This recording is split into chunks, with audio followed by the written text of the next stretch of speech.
Next up on Unity Live at GDC, we're talking Vuforia.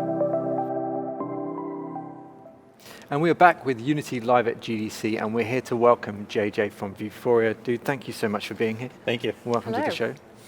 So, Vuforia, a lot of people will have heard the name. Give us a little bit of history. Like, where's Vuforia from, and what do you guys offer? Yeah, absolutely. So Vuforia is actually the leading AR development platform for mobile.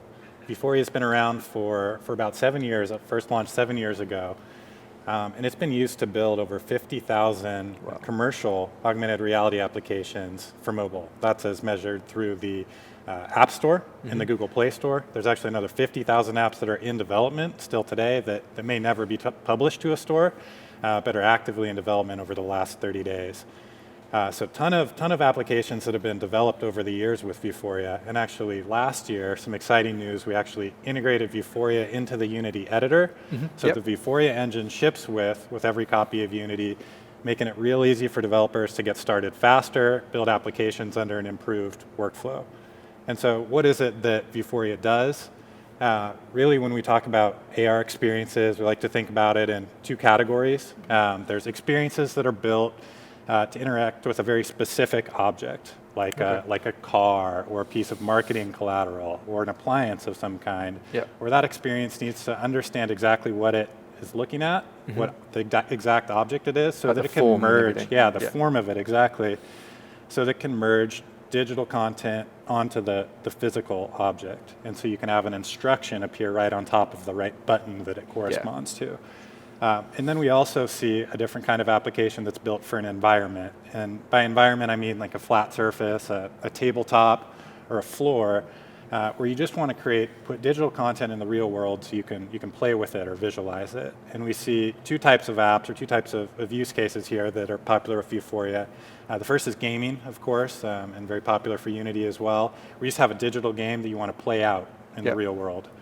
So that's a popular one. And the other for an environment-based application would be like a shopping app or a visualization app where you're at home and you want to see a piece of furniture or a new television before you buy it. You want to see it exactly at the right size in the spot that it's going to appear in before you make a purchase decision. With like lighting and all that Yeah, kind of exactly. Lighting, does it fit?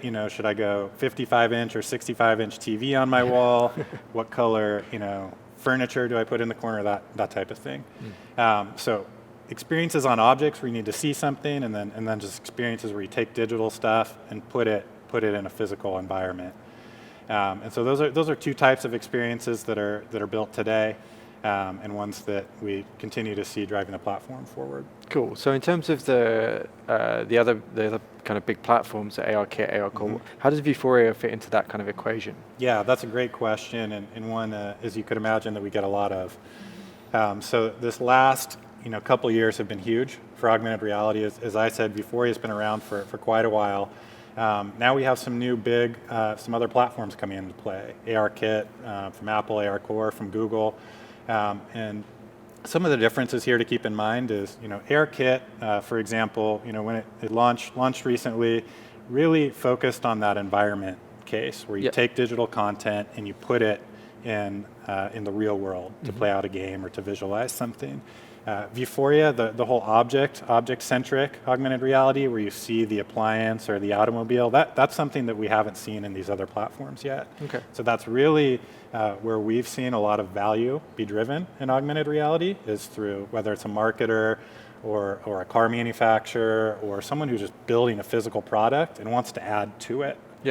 So we still see that the bulk of value of developers come to Vuforia and to Unity to build experiences based on objects. So that's the primary difference. The other, of course, is just the inherent cross-platform nature of Vuforia.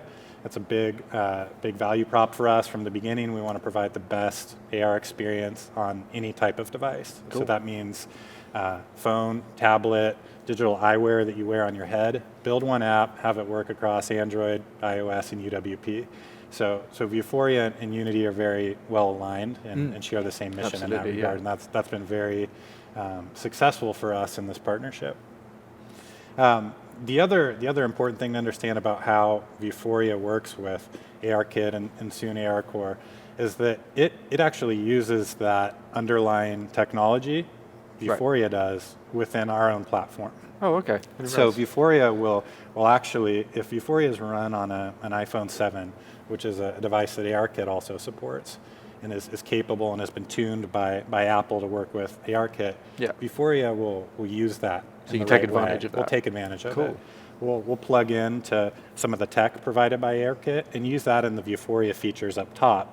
Oh, nice. ARKit will sit down here and Vuforia will sit on top of it, and the developer will, can use Unity right to our API, and just know that if I'm running my app, my AR app built with Vuforia on an ARKit device, I'll get the best of that platform, that rock solid tracking that ARKit can enable, exposed through the Vuforia API. So you're just adding a bunch of value adds on top of the existing tech? Yeah, exactly. All that object functionality, some additional features for environments, all sit on top of ARKit, and we'll make use of that on that device. And then the other great thing there is we actually have our own similar technology for devices that aren't supported by ARKit or AR Core that can provide broader device coverage, for things like visualizing furniture or televisions in an environment.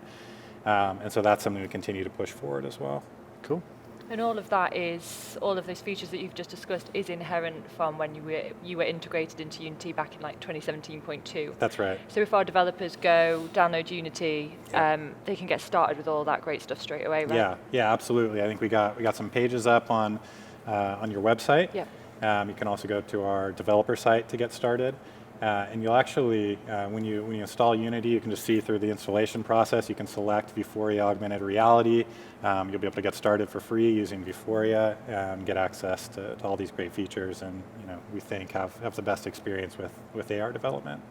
Cool. That's fantastic. And are you guys at the show as well, if people want to come and talk to you, for those who are here in person? Yeah, we're going to be at Unity Central, I think, cool. in office hours. Yep, awesome. Absolutely. Yep. Cool. Yeah, so stop by and learn about Vuforia and check us out. Cool. And for those who are not lucky enough to be at GDC, what's the best part of your website to go to? So vuforia.com or Yeah, so go to our developer site, developer.vuforia.com. You'll be able to see everything we've talked about here, review our documentation, learn more about how Vuforia works in Unity.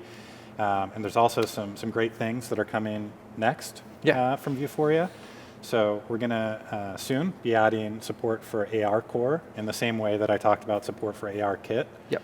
So that if you're running on an Android device that supports AR Core, Vuforia will soon take advantage of that to provide the best level experience possible through the same API you're using to build your Vuforia app that uses any of our features today. Beyond that, we're going to be adding support for what we call external camera. Today, Vuforia runs on a kind of an all-in-one device, whether it's in your hand or on your head. One of the common requests we've gotten over the last couple of years was, hey, I want to run Vuforia on a different kind of device, like perhaps a robot. In robotics, I want to have a camera that's separate, and there's an embedded a toy or a robot that you want to run Vuforia on with a separate camera that it uses to see, or perhaps in a first-person view drone. Or remote control car. We're actually controlling with the phone, but the camera's somewhere else. So you're just making it way more open for possibility space. Yeah, a lot more possibilities with that.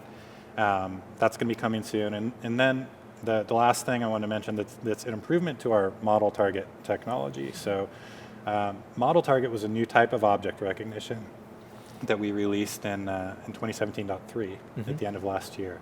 And it's a big deal for developers and for us, because model targets allows developers to see objects in the world based on their shape, based on their geometry.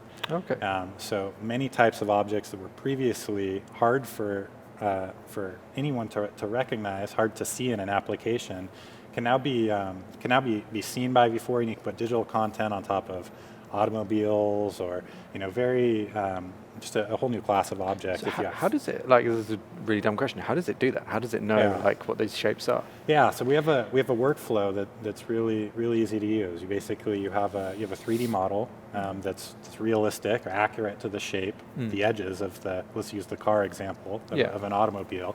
You upload that into one of our tools, and it actually finds the outline. You tell it where you're going to be looking at the object from, and then it imports it into our, we call it our target management system, and spits out a Vuforia target. The developer just loads that into their application. All they do is need to point it at the at the object, the car Amazing. in this case, and then Vuforia will do all the rest, all the hard stuff. It'll tell you where it is in the world, so you can do whatever you You want. just Change walk the around. paint color, put Wow. new wheels on it, whatever you want to do.